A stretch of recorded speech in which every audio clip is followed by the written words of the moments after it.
All right, what is going on, guys?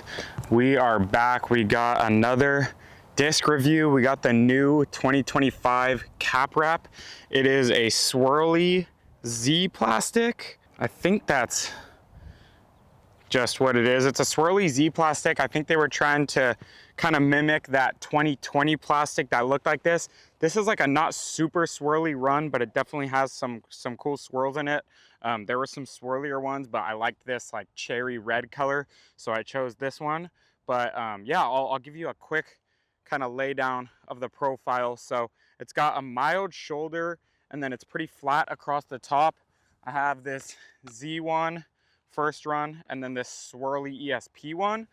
I'd say it probably feels closer to the swirly Z1 in profile, like has a little bit more shoulder than the Z1. This Z1's pretty flat, like a little bit flatter than this new swirly one, but this first run was super overstable. This thing was pretty straight in this swirly Z plastic. I think this thing's gonna be somewhere in between. It kind of feels like the profile of the Jawbreaker Z that was last year, but it's a little bit stiffer because that was, I think, Jawbreaker Z Flex, which just means like a little bit gummier plastic. So it just kind of has that shoulder, and then it's pretty flat on top. So it feels pretty good for the backhand. Feels pretty solid for the sidearm. It's not like super domey, so it doesn't bug me on the sidearm a lot. It actually could make the bag potentially if I like how it flies. I haven't thrown it yet, so we're gonna see. But yeah, let's get into it. Predictions. This is gonna be the most overstable than this one, than the ESP. I've thrown this one a little bit, but it was pretty straight out of the box. Got it signed by the man himself, Yuli. But yeah, let's just get into it. We'll try to hit it on some slight hyzers here and just throw it pretty hard and see what happens. We'll go first run, second run, and then the new one. So start it off with this guy.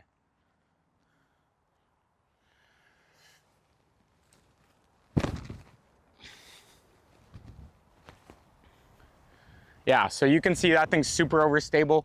We do have kind of a pretty strong right to left right now, so that took it over pretty quick, but that did not have any glide. I haven't thrown that disc in a while, so it's kind of nice to throw it. That thing's super beefy, but we'll see how it compares to this. Like I said, pretty decent right to left wind right now, so they're probably gonna seem a little bit more overstable than they might be, but shouldn't be by too much.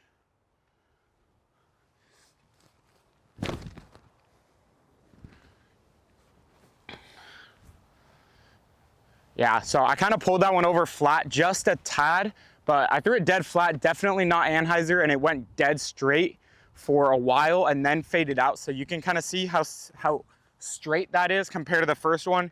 Even though I didn't get it on the same angle, you just know the first one wouldn't have gone straight like that. So that thing's definitely straight, but I already knew that. So let's see how this one goes. And it's a max weight, or I guess 173 to 174. I don't know if that's max weight for Discraft, but pretty much.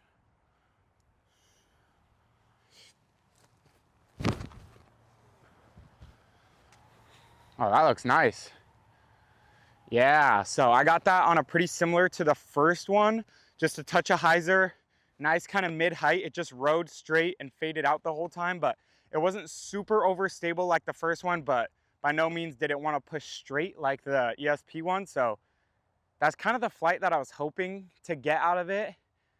It honestly might make the bag because I have this tie-dye Firebird that's a little bit getting a little straight and a little inconsistent, so that could make the bag. We'll see. We'll get a couple more throws with it and just kind of see how it is in these different winds out here. All right, so that was pretty cool. We had the new swirly and the ESP about the same distance, even though the ESP flattened out and went straight. They were about the same distance, which was like 40 feet further than this guy. I also threw it first and probably not as hard, but either way, it got down really fast and is just super overstable. Like, this is the disc. If you don't have a super overstable 9-speed, then this is the one that's like always gonna be your wind fighter. These could too, but it's flat, so it's gonna wanna fight the wind a little bit better if it's higher winds, but these are a little bit more workable. This one's plenty overstable as it seemed in that wind, but we're gonna throw it back into this kind of head left to right crosswind on some Anheiser and compare how they fight out of that. So again, we'll go with the beefy guy first. Trying to put this on decent amount of angle and just let the wind ride it pretty much.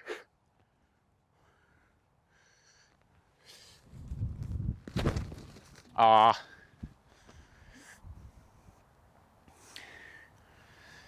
wasn't great. I didn't commit to it super hard, but it held over and faded out right away. But that just tells you that it's overstable, and if you don't get the angle right, then it's just gonna flex out. So you can throw flex shots with it, but it has to be highly committed. I bet this one, if I put it on that angle, would hold. So let's try to do it. Try to get it on a similar angle.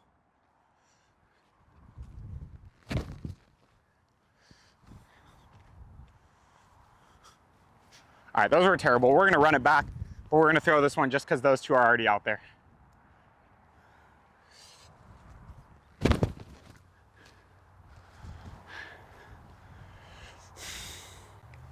All right, that was a super committed with that one.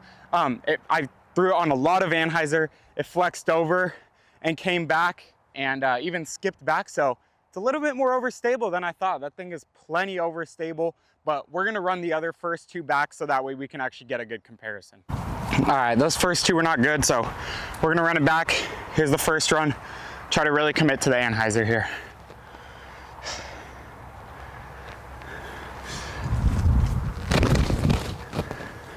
There we go. So that was a lot more committed. Put it on some good angle. Maybe I put that most recent one on a little bit more angle than that, or this one just came out a little bit earlier, because that one's really overstable and I definitely committed to it, but it faded out and went left. But like I said, super overstable, super reliable. So it's just always gonna be there. If you need a hammer on it and get that skip back, even if it's windy, it's always gonna act overstable. Let's try to commit to this one. Even if it overturns, let's just see if it can fight out of it.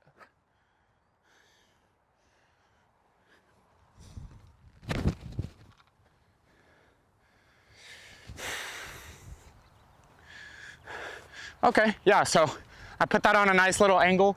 It's not really headwind, it's more of like a straight left to right. So I think putting it on that angle, it holds over for a while and still fades out. If it were headwind, I think it'd be more inclined to get pushed into the ground. But I mean, it still has plenty of integrity. It's still a cap wrap. It's still gonna be more overstable than your average Raptor, but that ESP one definitely held over and went straightest. The first run is super overstable, and like I was thinking, the new swirly one is somewhere in between that. So I really like it, and curious to throw it on some sidearms. All right, so we had these two pretty much next to each other. The ESP actually beat the new one out by like 5 feet, but they were pretty much right next to each other. They pretty much took the same path, but I think the ESP kind of held a little bit longer before it skipped and got that little extra distance.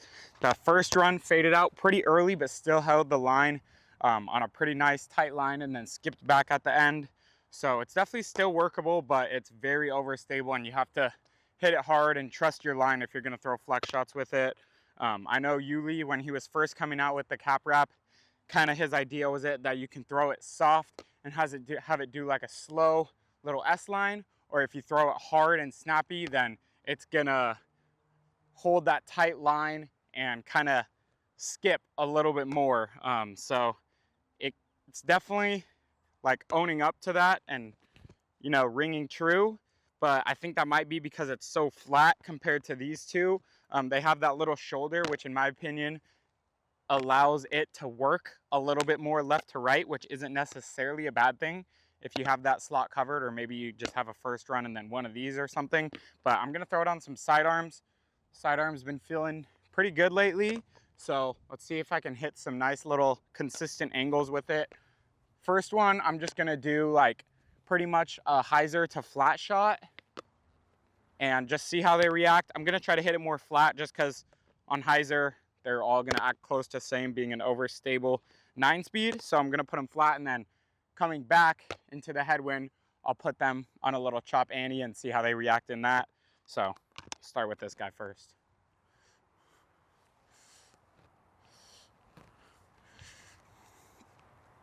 We got like a little head right to left wind almost, so wind's actually kind of switched, but still gonna try to hit it flat to touch a hyzer.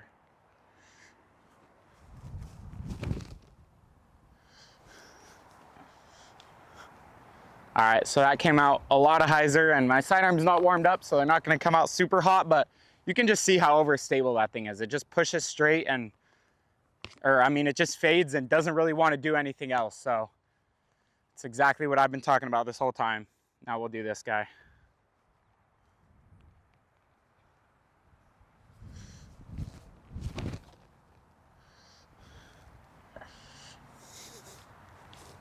See, I actually think that was a pretty close angle, but maybe it didn't look like it after a second just because that one pushed straight and the first run faded out so fast. But I think that's just the disc, and I think I hit those angles relatively close. We'll try to get this one the same.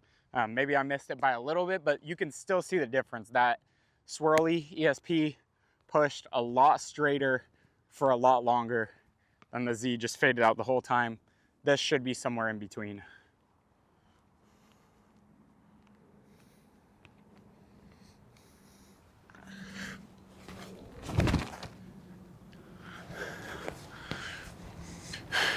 And yeah, it definitely is. You can see it pushing straight, but also fading at the same time. Like, it didn't want to get that flip to like flat push. It kind of just wants to stay on hyzer and push straight. So that's a really good flight and kind of something that I'm looking for. So I'm liking that a lot. Let's throw them on some Anheisers and that'll be it. All right, so once again, we had the swirly ESP go the furthest, then it was the swirly Z, then it was the first run. So like I said, this thing's super overstable, just fades out early, no nonsense disc. This thing got a little nonsense, but it pushes straight and could be a little bit stretched out if you want that slightly straighter line. And then this guy is somewhere right in between where you get that glide, but you still got that overstability. So I actually really like it. Let's throw on some little chop Anheiser lines. We're gonna push it at that tree on the left, see how they fade out. We got a little cross left to right wind, so it's gonna be interesting here. I'm gonna try to follow through good and really get this on a nice committed Anheiser. It's kind of tail left to right, so it's probably gonna wanna fade out of it pretty quick.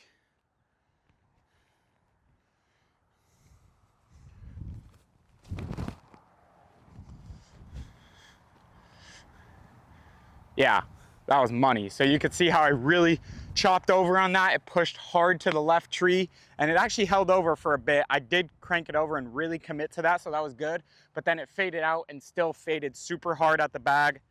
This thing will not do that, but I'm still gonna commit to the angle just to show you. I'm gonna try to start it a little bit more center, just so that way, because I'm anticipating kind of more of a full flex. Oh, I kind of skied that out, but it definitely pushed high for a lot longer than that Z1. If I would have hit that angle on the Z1, it would have immediately turned over to the, or not turned over, but faded out super early right and short. But that one still kind of pushed like this and then faded out high. Still an overstable disc, just not a great angle. Let's try to get a good angle with this and get a good demonstration of how it flies, because I'm actually curious for my bag.